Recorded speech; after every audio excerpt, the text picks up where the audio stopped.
தமிழகம் முழுவதும் 500 ரூபாய் மற்றும் 1000 ரூபாய் நோட்டுகளை வைத்துக் கொண்டு ஒன்றும் செய்ய முடியாததால் மக்கள் இன்னலுக்கு ஆளாகியுள்ளனர். பெரும்பாலான பகுதிகளில் சில்லறை தட்டுப்பாட்டால் வணிகர்கள், பொதுமக்கள் கடும் சிரமத்தை எதிர்கொண்டு வருகின்றனர்.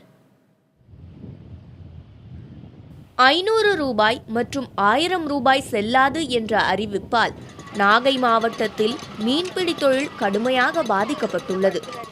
குறிப்பாக வெளியூர் வியாபாரிகள் கையில் பணம் இல்லாமல் இருப்பதால் பிடித்து வரும் மீன்களை வாங்குவதற்கு ஆர்வம் காட்டுவதில்லை. இதனால் கரைக்கு வரும் மீன்கள் ஏற்றுமதியின்றி அழுகும் நிலையில் உள்ளன. கடலூர் உழவர் சந்தைக்கு வாழை வாங்க வருபவர்கள் 500 மற்றும் 1000 ரூபாய் நோட்டுகளுடன் வருவதால் அதனை வாங்கவில்லை என வியாபாரிகள் தெரிவித்தனர். இதனால் வாழைத்தார்கள் அழுகி போகும் நிலை ஏற்பட்டுள்ளது. சேலம் ஓமலூர் காய்கறி சந்தை பொதுமக்கள் வரத்தின்றி வெறிச்சோடி காணப்பட்டது. சில்லறை தட்டுப்பாட்டால் சிவகாசி காய்கறி சந்தையில் விற்பனை மந்தமாக இருந்தது. எங்களுக்கு டீசல் பிடிக்கிறதுக்கு அன்றாட நாங்க பணத்தை கொடுத்து தான் டீசல் பிடிக்கணும். அன்றாட பணத்தை கொடுத்து டீசல் பிடிக்க முடியாத சூழல் உருவாயிருக்கிறதுனால எங்களுடைய படகுகளை எல்லாம் முழுமையா நாங்க கட்டி போட்டு வச்சுட்டு உட்கார்ந்துக்கிட்டு இருக்கிறோம். இந்த 2000 புதிய நோட்டு வந்தனால மக்கள் வியாபாரம் வாங்குறதுக்கு வரமாட்டேங்கிறாங்க. மார்க்கெட்டில் கூட்டம் கம்மி. இன்னும் எல்லா வியாபாரிக்குமே ரொம்ப வியாபாரம் இல்லை.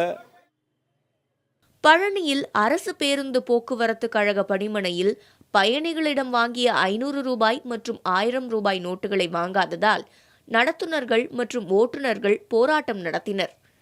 மதுரை மேலூர் மாட்டுச்சந்தையின் வார இறுதி நாளில் 10,000த்திற்கும் மேலான மாடுகள் விற்பனைக்கு வரும் என்று கூறிய வியாபாரிகள் இந்த வாரம் 500 மாடுகள் மட்டுமே வந்ததாக கூறுகின்றனர்.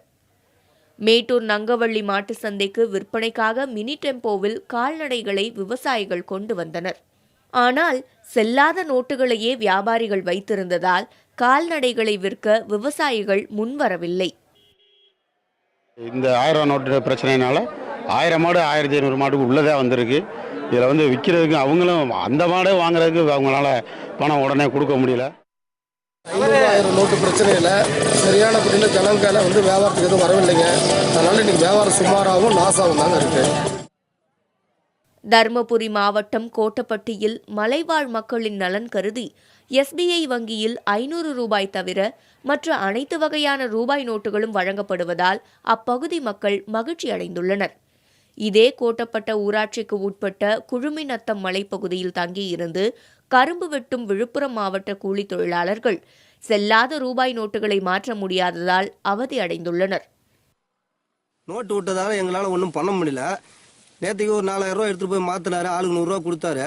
ஒன்றும் பண்ண முடியல. குழந்தைங்களாம் பால் இல்லாமல் எல்லாம் கஷ்டப்பட்டுட்டு இருக்குது. 500 ரூபாயால வியாபாரமே கெட்டு போச்சு. அப்படியே கொட்டி வச்சிருக்கு பாருங்க. வியாபாரமே கிடையாது. வாங்குறவங்க 500 ரூபாய் கொடுக்குறாங்க. திரும்பி பிடிக்கி கொட்டிக்கணும். திண்டுக்கல் ஒட்டஞ்சத்திரத்தில் பிரசித்தி பெற்ற தயிர் மார்க்கெட்டில் சில்லறை தட்டுப்பாட்டால் வியாபாரம் பாதிக்கப்பட்டுள்ளதாகவும் வேலை பார்க்கும் தொழிலாளர்களுக்கு கூலி கொடுக்க முடியாத நிலை இருப்பதாகவும் வியாபாரிகள் கூறுகின்றனர்.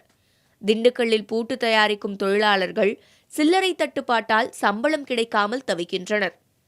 கொடைக்கானலில் ஞாயிறுதோறும் 50 லட்சம் ரூபாய் வரை வர்த்தகம் நடைபெறும் காய்கறிகள் மற்றும் மளிகை பொருட்கள் சந்தையில் நேற்று 10 லட்சத்திற்கும் கூட வர்த்தகம் நடைபெறவில்லை என்று கவலை தெரிவிக்கின்றனர் வணிகர்கள்.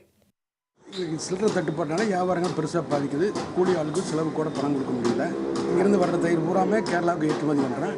கேரளாவிலேருந்து வர்ற பணம் பூரா 500 ரூபா தவிர வேறு எதுனாலும் வர்றதில்லை. 500 1000 ரூபா தட்டுப்பாட்டில் எங்களுக்கு வியாபாரமே இல்லை சார். கீரையெல்லாம் கொண்டு வந்த கீரையெல்லாம் அப்படியே இருக்கு சார். வியாபாரமே விற்கலை சார். என்ன சார் இருக்கு? நாங்கள் வியாபாரம் தொழில் பண்ணாதே சார். எங்கள் வகுப்பு குறைக்க. புதுச்சேரியில் பணப்புழக்கம் குறைந்ததால் அரசுக்கு வருவாய் ஈட்டி தரும் மதுக்கடைகளில் குடிமகன்களின் வருகை வெகுவாக குறைந்துவிட்டது. மது குடிப்பதற்காகவே புதுச்சேரிக்கு வந்த வெளியூர்காரர்கள் 500 ரூபாய் மற்றும் 1000 ரூபாய் நோட்டுகளை கொடுத்தும் மது கிடைக்காததால் ஏமாற்றத்துடன் திரும்பி செல்கின்றனர். புதிய தலைமுறைக்காக செய்தியாளர் குழு.